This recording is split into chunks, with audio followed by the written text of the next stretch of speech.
బాగా ఇన్వాల్వ్ అయిపోయాడు అసలు ఆ మాడ్యులేషన్ డైలాగ్ మాడ్యులేషన్ గానీ బాగా కనెక్ట్ అయిపోయింది సినిమా అదిరిపోయింది అంటే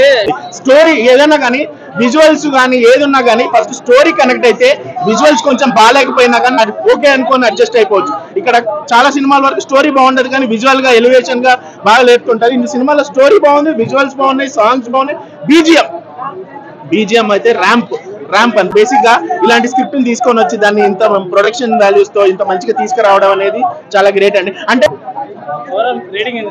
రేటింగ్ అంటే ఏం లేదండి మంచిగానే ఉంది సినిమాని ఖచ్చితంగా థియేటర్ లో చూడండి తెలుగు టాలీవుడ్ ఇండస్ట్రీ పేర్లని నిలబెట్టడానికే పుట్టిందని చెప్పేసి అనిపిస్తుంది ఈ సినిమాతో అసలుకి ఏమన్నా ఉందా అన్న సినిమా చూస్తుంటే పిచ్చెక్కిపోతుంది యాక్టింగ్ స్కిల్స్ అన్న ఏదైనా సరే ఇంకా మా డైహార్డ్ ఫ్యాన్ మస్త్ అనిపించింది ఆయన చేస్తుంటే పర్ఫార్మెన్స్ స్క్రీన్ లో కూర్చున్న మాకు భయపడుతుంది అంతలా చేశాడు మీరు పెట్టే 150 రూపాయలు వర్త మామ వర్త అని చెప్పేసి అనిపిస్తుంది